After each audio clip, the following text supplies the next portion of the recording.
મહિલા દિવસની ઉજવણી ખૂબ જ સરસ રીતે થઈ રહી છે।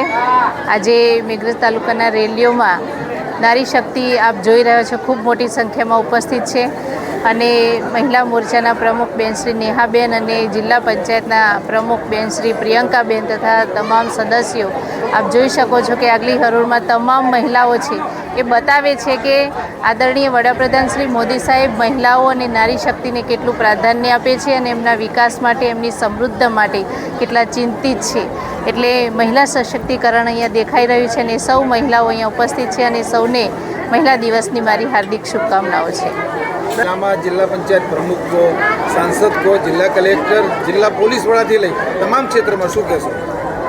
અહીંયા અરવલ્લી જિલ્લામાં મહિલા એમ્પાવરમેન્ટ દેખાઈ રહી છે અને પોલીસથી માંડી અને જજ સુધી મહિલાઓ પ્રતિનિધિત્વ કરી રહી છે। એમાં એસપી હોય, કલેક્ટર હોય, પ્રમુખ હોય કે જજ હોય, તમામ ક્ષેત્રે મહિલાઓ આજે મહિલાઓ આગળ આવી રહી છે। એ મહિલાઓને જે સશક્તિકરણની ફક્ત વાતો નહીં પણ સશક્તિકરણ દેખાઈ રહ્યું છે। મહિલાઓ ધીમે ધીમે આગળ આવી રહી છે। રાજકીય ક્ષેત્રે અને ઔદ્યોગિક ક્ષેત્રે પણ મહિલાઓ પોતાનું સ્થાન ધરાવી રહી છે।